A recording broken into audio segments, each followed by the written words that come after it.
the sun sets in the west, it turns into gold. Beauty is the love of the forefathers who fought for this land we call our home, which is why today we can celebrate freedom, freedom. Let's celebrate our land. Freedom, freedom. Let's celebrate our land.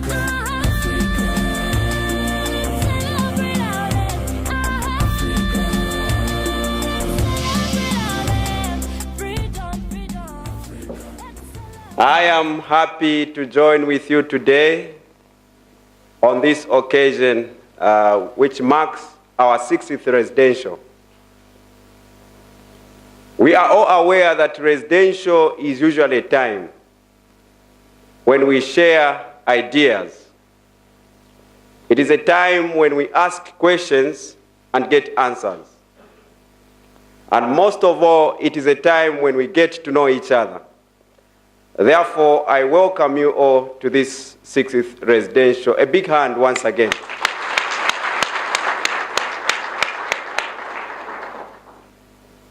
Since independence in 1964, our country has gone through various changes, various educational reforms with succeeding generations.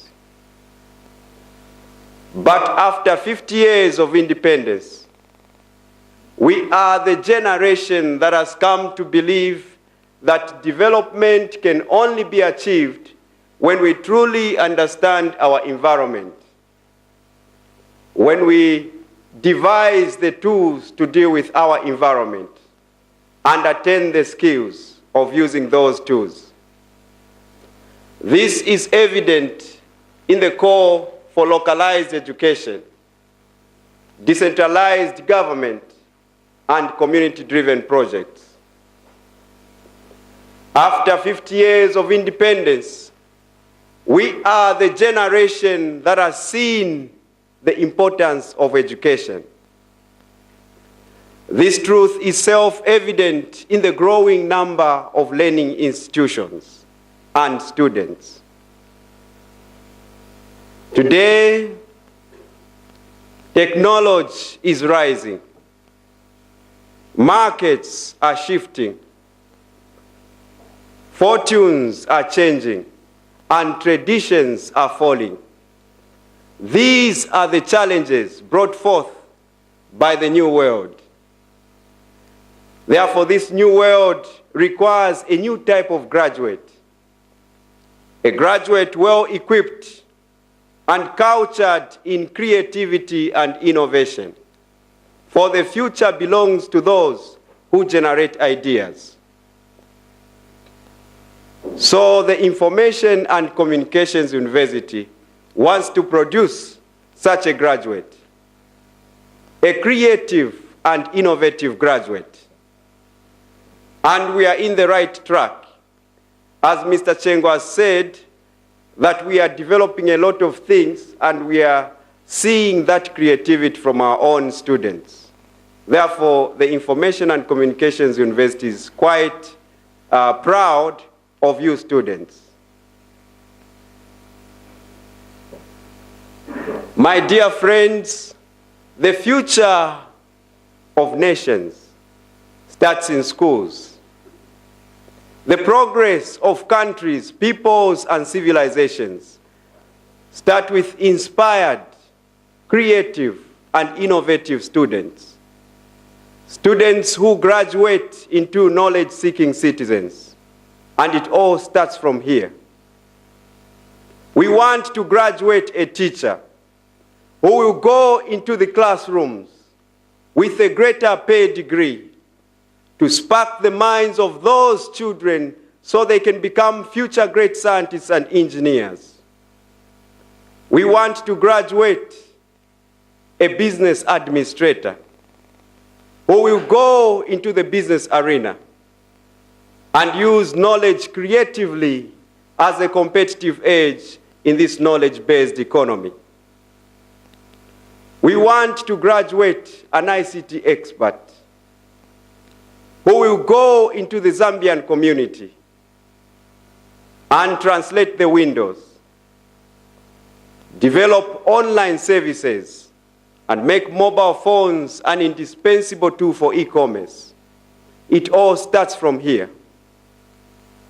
Yes, we want to graduate a public administrator who will go into the government and create the best public service delivery system and bring about a government that will be open for service 24/7, all year round, just like an airline, available around the clock. A government that will compete with the private sector and surpass the private sector in service delivery and service quality. A government that will welcome customers more professional than hotels and manage processes better than banks. It all starts from here. But this can only be achieved if we know the hard truth and if we have a great hope. Let me share with you a story of Tasha. Tasha was a teenage girl who never wanted to attend school, or rather stopped school after she was abused and defiled multiple times. One day, her teacher called a psychologist to come and talk to her. So the psychologist came to meet Tasha. Tasha was there, standing, looking quite uneasy. And the psychologist looks at her for a while and says, "You know, Tasha, you will never have a successful and happy life." Tasha explodes in yelling, shouting, and crying. "Why would you say that to me? You don't even know me." She cries and suddenly drops to the ground. Boom! And she's quiet.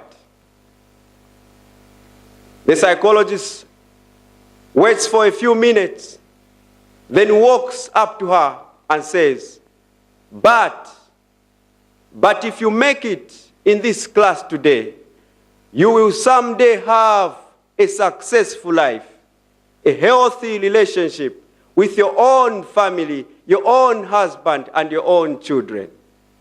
And Tasha looks up. She looks up with tears running down all over her face and says, "Do you think I can have that?" "Absolutely," the psychologist replies. Now her teacher gets mad at the psychologist. "Why would you say that to a child?" But the psychologist replies, "There are only two things that we can offer to children: truth and hope.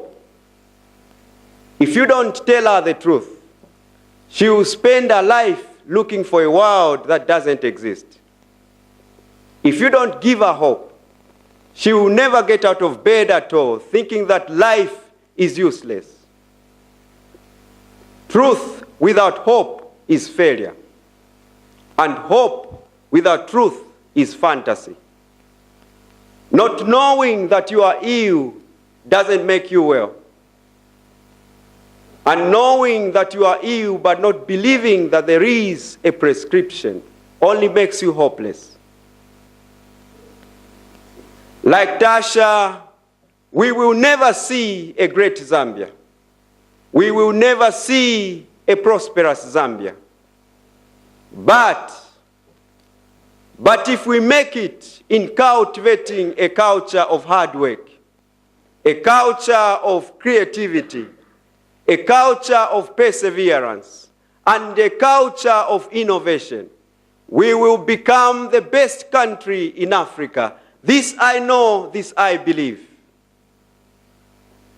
The lesson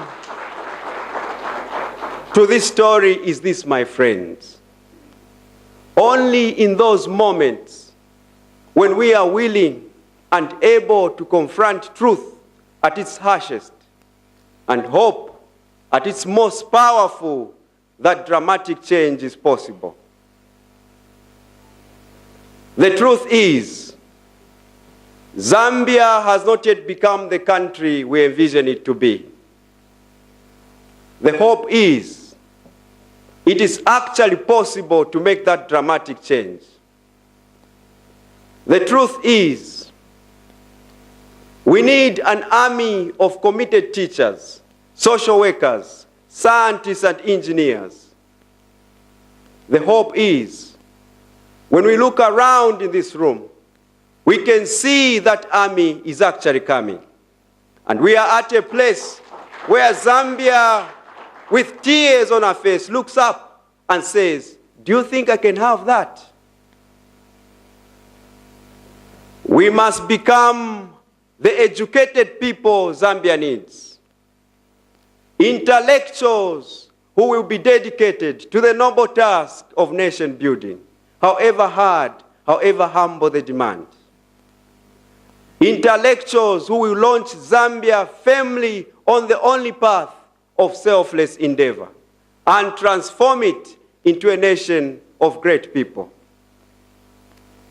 Do not get comfortable, my dear brothers and sisters. An easy life does not make men, nor does it build nations. Challenges make men, and it is these men who build nations. So, let us brave the lash of school.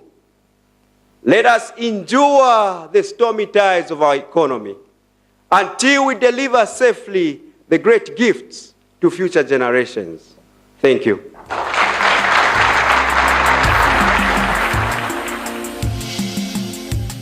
Beauty is the sun as it rises in the east. The first to see the light is the great Kilimanjaro.